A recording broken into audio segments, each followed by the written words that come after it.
Welcome to Wellywood Wargaming, where the grim dark never sleeps.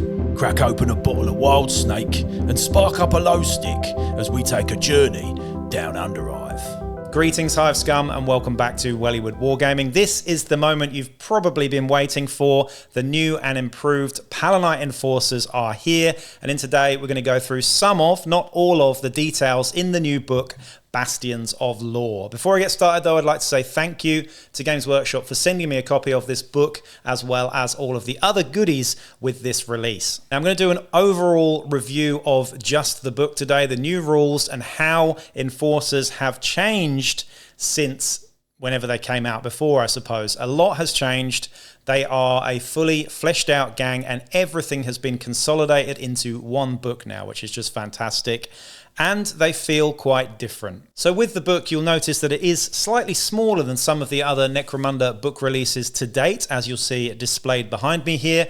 But there is some real good stuff in here. Again, I'm not going to go into the absolute nitty-gritty of everything today because I am going to follow this up with a really in-depth gang guide for enforcers, Palanites, subjugators, Badzone enforcers. Maybe I'll do them separately actually. But go and check out the full and new and improved, brand spanking new gang guide for enforcers if you want to know absolutely everything about them. Today we're just going to be focusing on the book. So before I get started, please do like, share, subscribe, and check out the Patreon as well if you'd like to support me further. Now, you'd expect for a book about the law that you would have more law in it, but actually in this case I would say compared to some of the other Necromunda books, there's only actually 30 pages of law and flotsam and jetsam to get through here.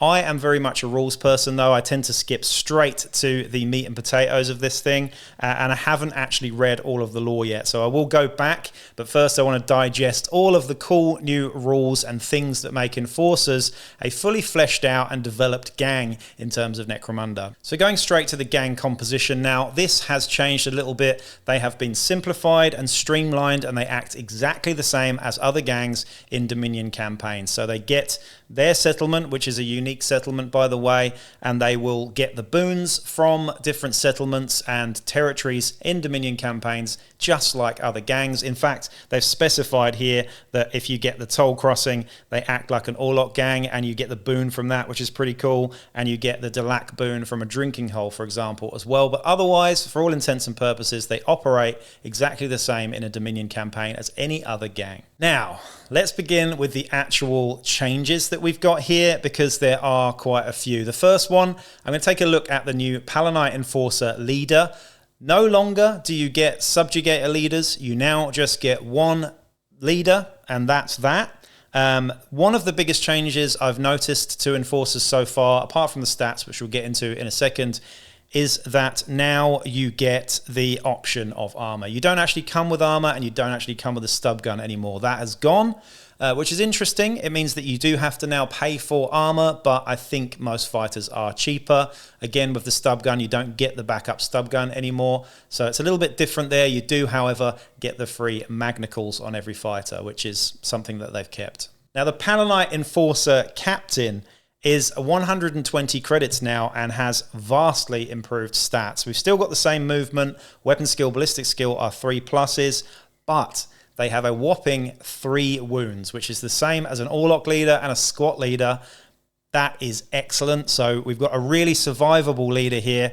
Normal toughness, but 3 wounds is always great to have. Their initiative 3 up, they've got 2 attacks, and they've got some of the best mental stats in the game with 4+ in leadership, 6+ cool, 5+ willpower, and intelligence 6+ as well. So they're definitely improved. 120 credits though, and that comes with no armor whatsoever. They still get access to Savant actually, leadership and Palanite drill as their main sort of skill choices there. So you've got some really good choices on skills, and they have their own equipment list which has most of the same things in it. The only sort of new things that I can see here is we now have access to web guns in the enforcer list, not just the Badzone enforcer list. So web guns are a thing, as you'll notice on the upgrade sprue behind me, which Games Workshop has sent me. There is actually a web gun in there, so you can take web guns. I'm not too keen on the idea personally because they are a little bit broken, let's be honest. I want to see less web guns generally, but we also have flamers in there as well, which is interesting too, and a combi bolter grenade launcher too. Again though, I don't want to go into all of the details, but as you can see from the miniatures, we now get access to power swords, plasma pistols, and other weapons. So we've expanded the equipment list of the Enforcers quite a bit here, really. That's basically your leader. You don't get a Subjugator leader, you just get the regular Palanite captain, and that is that. You can give them armor to make them more like a Subjugator, but technically they are just one leader now. Now, there are two different types of champions, though. We get the Palanite champion and we get the Subjugator champion, and they have different stats, which is really, really cool. Subjugators are now geared towards close combat, actually, and Palanites are geared towards shooting, generally. So the Palanite Enforcer champion now is 80 credits, and they have the following stats, actually. They're exactly the same. They've got weapon skill 4+, but ballistic skill 3+, and they have 2 wounds and 1 attack. They've got initiative 3+, and again, really good mental stats across the board there as well. In terms of their equipment, it is much the same as the captain, really, just with a few omissions here and there. Nothing really new except for the flamer and web gun, honestly, and those as well. And in terms of sort of armor options, you get flak armor and hardened flak armor, but no layered flak on this one. This is just the Palanite Enforcer, so no layered flak on this one, just the hardened flak armor. They also get shooting and Palanite drill as their primary skill sets as well, which is pretty great. Both of those skill sets are awesome, but otherwise not a huge amount has changed with the Palanite Sergeant. They're just better. Now we get into a big change. We have a Subjugator champion as a separate profile here. They're 90 credits. They have their weapon skill and ballistic skill swapped. So they are now weapon skill 3+ and ballistic skill 4+. They have got 2 wounds and they have got 2 attacks. So they've got 1 more attack on the Palanite Sergeant, which is pretty cool. The same mental stats, except they get Palanite Drill and Brawn as their primary skill sets there. They still get access to all the, the shields and whatnot, and the grenade launchers and stuff like that. However, they also get access to a new special weapon, which is in the new Champions box, and it is called the Repulsion Pattern Chem Thrower. So nothing was said about this in any of the Warhammer community articles, and I did wonder what this weapon was, but it is confirmed that it is actually a chem thrower, and it's 90 credits. It's far too expensive for what it is. We'll get into what it actually does shortly, but it's a really cool weapon. I'm going to be using it anyway because, fluff over goodness, I suppose, and I'm going to be bringing it into a battle report really soon. I really want to try this thing out because it is quite a unique weapon. The Subjugator does get the hardened layered flak, should I say, as well. So you've got the layered flak armor for 20 credits, and you've got the hardened layered flak armor for 40 credits as well. So 2 different armor choices there as well, and that is your Subjugator Sergeant. Palanite Enforcer Gangers, I think, are much the same. They have 3+ initiative, which I think might be better than how they were before. I should really have the stats of the old ones in front of me, but that's pretty good. And their mental stats are all 1 better than a Hive Scum, so 7s across the board in that one. And they're 45 credits. Again, they come with magnicals, but they don't come with flak armor or a stub gun, so you will need to purchase those on top of the 45 credit cost. The Gangers can still take special weapons, by the way. You don't have to have a specialist to take a special weapon. You do still get access to the concussion carbine and the sniper rifle just from the off, so that's pretty cool too. Then you get a different type of Ganger, which is, of course, the Subjugator Patrolman. This guy is 55 credits, so he's 10 credits more expensive, and he's got slightly better stats in that he has a worse initiative of a 4+, interesting, but better attacks characteristics. So 2 attacks on a Ganger, pretty damn good. He's only weapon skill 4+, unlike the Sergeant, of course, but he's still pretty good at twatting things with his big shock baton and shield. So again, the access to skills here are much the same as the Sergeant, so we get Palanite Drill and Brawn here, which is interesting. Of course, one of the highlight skills in Brawn is usually knockback, but you get that on the shield anyway. So if you wanted to build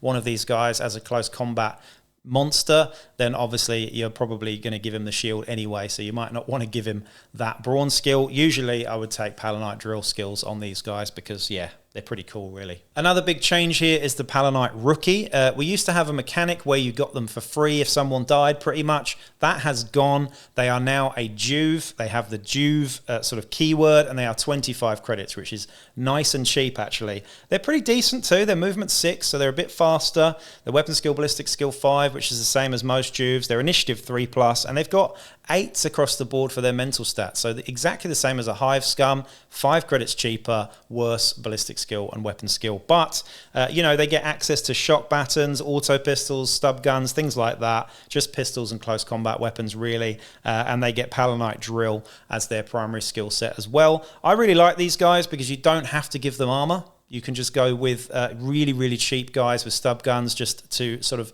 bolster your crew, because generally speaking, your enforcers are always expensive, and they are arguably more expensive now if you want to give them all armor and stuff as well. So worth thinking about, but I love the fact that you can just buy rookies as Juves now. Nice. This one's a bit of a nerf, if I'm honest, and well, it's a hell of a nerf actually. And for those of you out there that agree with me prior to this that Hardcase cyber-mastiffs are the best pet in the game, I would now heavily dispute that. The stats haven't changed. They operate in exactly the same way, but they're now a whopping 130 credits, which, to be honest, they were too cheap before. 130 credits though for a pet with 1 wound is not ideal. So squeezing one of these into a starting list is going to be very, very hard, I think, especially when you consider the cost of all these guys. So yeah, I've had a few goes at building lists with the new Enforcer book, and so far I've found it really hard to put a hard case into there or justify it anyway, ahead of a few rookies or an extra champion or something. So really, it's going to give you conundrums, that's for sure, if you want to take pets in your starting crew. This one's entirely new. Of course, we've seen the Forge World leaks. There were leaks out for this for quite a while, so everybody knew this was coming. We have a new Palanite Haunt. Now, these guys, I thought they would be a regular part of the crew or a specialist or a prospect or something like that. However, these guys are actually hangers-on, which isn't necessarily a problem. You can still take a hanger-on in your gang list to start with, but you can only have 0 to 2 of these as well, by the way, and there are 2 different types of haunts. As you can see in the Forge World model, we have the Bone Crusher Weird, which is the bigger, chunkier looking guy, and we have the Psyrender Weird as well. These guys are psychic cops. If you like Judge Dredd, and Judge Anderson is definitely a Psyrender, that's for sure. And these guys are really interesting. I actually really like them. They are 85 credits. I was nearly said 185. They are 85 credits, which is fairly pricey. Their stats are basically the same as a Juve, except you get 2 wounds, which is excellent, and really good mental stats with a willpower of 5+, which is something you're really going to need with psychic powers. Now, they are a sanctioned psyker, so once per game they get to re-roll a willpower check if they like, and I would often do that as the Perils of the Warp. If you roll a double 1 or a double 6, re-roll that one, because in their special rule, instead of actually looking at the Perils of the Warp table, now you just go out cold. You're gone. So it's kind of harsh in some ways because you just leave the game, but however, it is out cold, so it's not too bad. Worse things can happen with Perils of the Warp. So that is their unique sort of special rule there with the hexagrammatic dampers. Did I say that right? Yeah, hexagrammatic dampers. Now, it is a bit of a shame that they're hangers-on because it means they can't gain or use XP at all, so they're not actually sort of really part of your gang. They join your gang in every game, but they don't actually develop in any way, so they are always as is. They come with no weapons and equipment, but they do actually come with armor in this case, with hardened flak armor and the fearsome skill. So nice to have, but yeah, a real bit of a shame for me that they can't sort of get XP and get better and eventually have one as your leader or something, which would be really cool.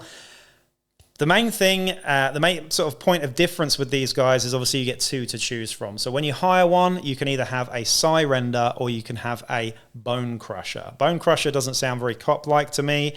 We'll start with the Bone Crusher because it is definitely the worst one. It has 3 weird powers, and in fact, both of them have 3 weird powers, and they can use all 3 in any game. You don't get to choose the weird powers, you just get a preset 3 weird powers. So with the Bone Crusher, you get the Crush psychic power, which would be good if it wasn't for the fact this guy has a ballistic skill 5+. So it's not great there, really. We get the Force Field, which is a continuous effect. It's okay. And we also get Force Blast, which is just kind of pants, really. So generally speaking, I would avoid the Bone Crusher for 85 credits. I just don't think it's worth it, unless you just want to go down the fluffy thematic route, or you just much prefer the model. Personally, though, the Psyrender is absolutely incredibly good. Of course, they're a telepath. They get Terrify, which is excellent, by the way. It's a double, -3 nerve test, by the way, or you become broken, which is excellent, within 18 inches. We get Hallucinations, which is arguably the most powerful psychic power in the whole game. You basically just go, right, you're insane. Right, you're insane every turn. It's ridiculous. And we also get mind control as well. So the three best and most fun, in some ways, not for your opponent, telepathy powers here to play with. I'd say the Surrender is by far a lot better than the Bone Crusher. So there you go. They also have Fearful Aura, by the way, the Surrender, which means that if you fail the charge, if you fail a cool check when charging them, it's a bit like a corpse grinder. You just stand there and do nothing. The Bone Crusher, though, does get his own special rule as well, Fists of Fury, because he's a Biomancer, I believe. He gets unarmed attacks are strength and damage increased by 1, but he's still weapon skill 5+, so you're not going to want to be in close combat much, especially just with bare hands. Anyway, so you're hitting at strength 4, 2 damage, but no AP though. So there you go. Those are the Palanite Enforcer haunts. I won't go into any more detail about those. That's pretty much everything there. We then get all of the typical hangers-on and brutes like your, Ambot and the Automata, as well as, the Slopper and Ammo Jack and things like that. They are all available to the Enforcers out of the box.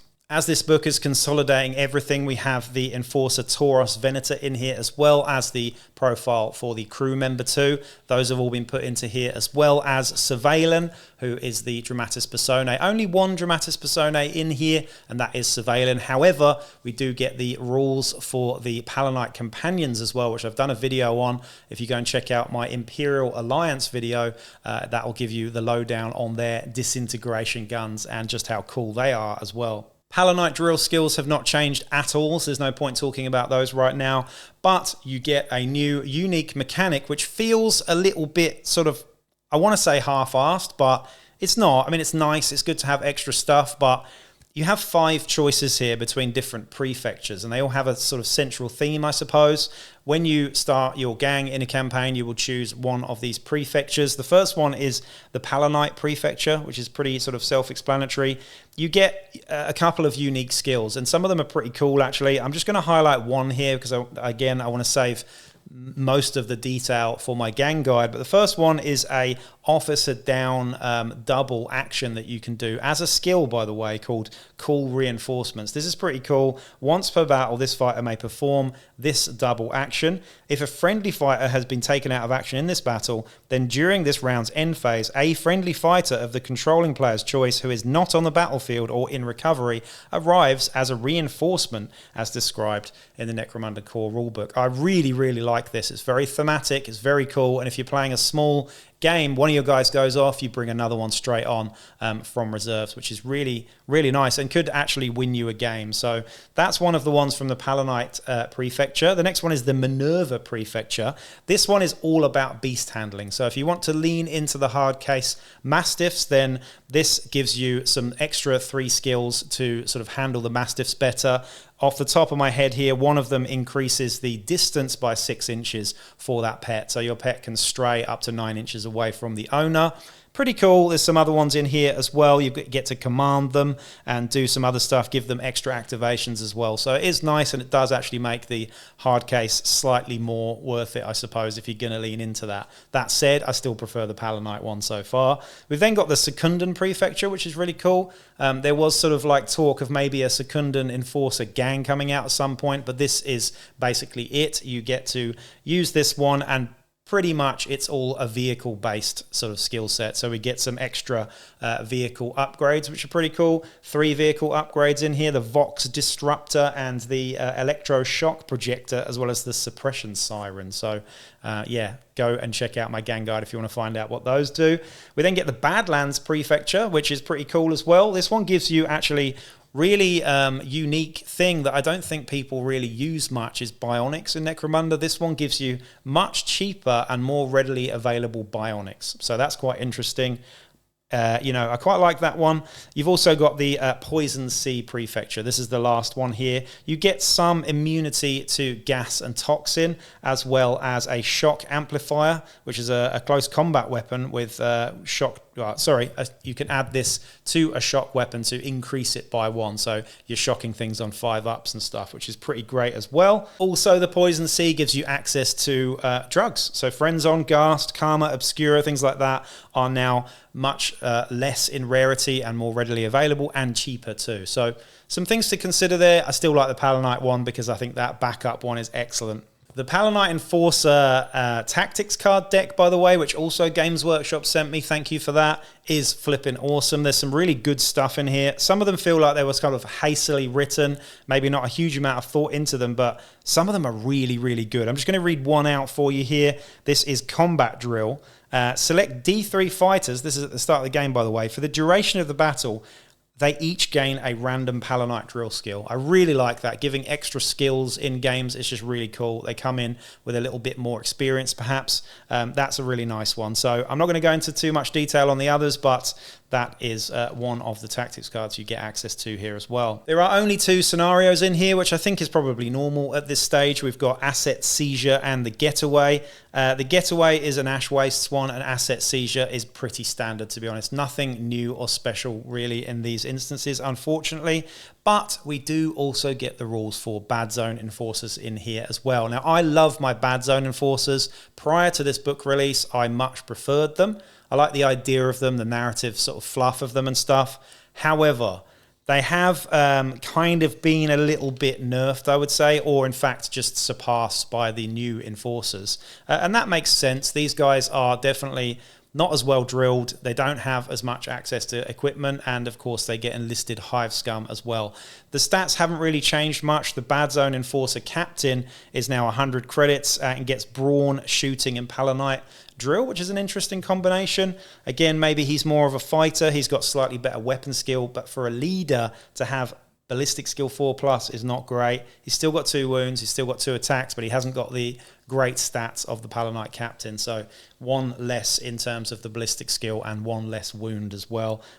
His mental stats are exactly the same though. He still gets access to some cool stuff. You still get the the web guns and the flamers and the other stuff as well. But yeah, it is far more limited. You also still get access to the hacked cyber-mastiff, which I would avoid at all costs because it is frankly the worst pet in the game. There's just no reason to take it. And even if you just love dogs, it's just bad, so just don't take it. Palanite Sergeant is still pretty bad actually with weapon skill and ballistic skill 4+ on a champion. It's not great. 2 wounds, only 1 attack. So these guys kind of suck for 70 credits if I'm honest. But it is what it is. If you want to play Badzone Enforcers, you're doing it for the fluff mainly.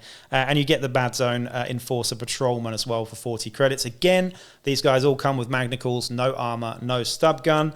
And these guys get access to Flamers, which is pretty cool. As a special weapon, these guys can just take Flamers. They also get auto guns as well, which is pretty cool too. But I think they did before the Badzone Enforcers. And yeah, that's pretty much that. But it's a very limited list. The only close combat weapon they get is a shot baton, by the way, nothing else. So a bit of a shame there, I think. But you do also get access to the enlisted hive scum. These are unchanged as well. 30 credits, they're a hive scum, and they get hive scum gear. Not much to talk about there. Now for some of the new weapons. I mentioned earlier the Repulsion Pattern Chem Thrower. This thing I love. I don't think it's very good, but it's really fun. It's a template weapon.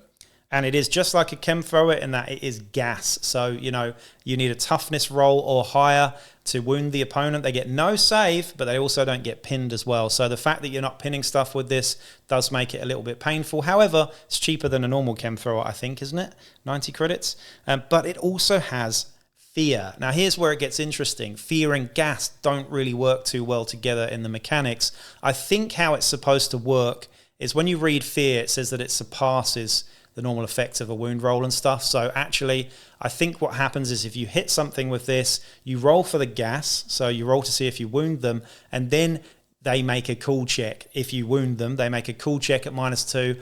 And if they fail it, they are broken. So this is really cool. If you did this to a bunch of just mooks or juves or scum, then there's a likelihood they're going to fail. If you do this to a hive scum or a bunch of hive scum, they need 10 pluses to avoid breaking. And I just really love the idea of just going in, spraying a bunch of guys and them just running away. The way that I've modeled this guy as well is the same as the box, and he's got like a skull mask. It looks like, the actual sort of Helmore skull on the front there. And I just just think him running in with this skull, making everybody really scared and running away is just a really cool thing. So I'm definitely going to run it. Let me know what your thoughts are on this weapon though, because I think it's quite interesting.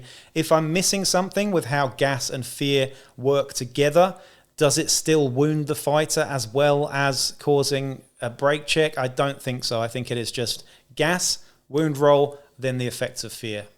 Correct me if I'm wrong there, guys. In terms of close combat weapons, there is actually a new close combat weapon, and that is the Riot Shield. Not to be confused with the Vigilance Pattern Assault Shield. The Vigilance Pattern is much bigger. You get that with your Subjugators in the box set. The Riot Shield is what you get in the box for the upgrades kit. So it's a smaller, slightly more lopsided looking shield. It's slightly cheaper and it doesn't have knockback. It is also -1 to hit in close combat as well. However, it does still have the benefits of being an assault shield. So it's still very good. And I think for 30, 35 credits, why not, right? Let me just double check. Yeah, I think it's 30 credits. So it's pretty damn good actually. And when you pair that with some decent armor, it's nice to have. It is still a backup close combat weapon as well. But generally speaking, if someone's got this, you want to give them a shock baton or like a power maul or something anyway. Anyway, there we have it, guys. That is the sort of rundown of all that is new and improved or nerfed about the Badzone Enforcers. Personally, I think it's really nice that they've consolidated everything into a Badzone book. I think we all knew this was coming at some point. It is not a big book. It is definitely smaller than some of the other books, but I think the improvements to the actual enforcers are definitely warranted. I think they're now a pretty good gang, honestly. I think they were a bit underpowered previously. I think they started well in campaigns and ended up being quite underwhelming because the stats, quite frankly, on the sergeants and in general, to be honest, across the board, just weren't very good. They had all the gear, but they had little to no idea. Now they have both. They have excellent stats, excellent skills, by the way, in Palanite drill and shooting and savant even. But we've also got, some unique mechanics to throw in there in terms of new skills and access to cool stuff like bionics and, less susceptibility to toxin and gas and things like that. And also some really nifty new bits of kit like that chem thrower as well. It's a shame about the Hardcase Mastiffs. It's a shame about the Haunt too, but I do think the Haunt is a flipping excellent hanger-on, and you're going to almost auto-take the Psyrender, to be honest, because they really are that good. I'm going to follow this up with a battle report, and what I'm going to do, actually, is I'm going to pit Badzone Enforcers against Palanite Enforcers and see who comes out on top of that one, because I think it will be really interesting. I think if you look at the stats, you'll think Palanite Enforcers are far more elite than Badzone Enforcers now, of course, and they always were anyway. But Badzone Enforcers still have the element of hordiness in terms of the Hive Scum. So you've still got way more bodies than you would have with the Palanite list. So it's going to be interesting seeing how these two sort of come out. But really, I'm quite happy with what they've done here. And I think, a lot of these changes and updates have definitely been a long time coming. So let me know what you think in the comments, guys. And make sure to please, share, like, subscribe, and do all of that jazz. And I'll be back with another Enforcer video real soon. In fact, they're going to be coming thick and fast. I'm going to do a gang guide, a battle report, a painting video. You name it, I'm going to cover you with all of the new Badzone stuff. So there you go. Catch you in the next one. Peace out.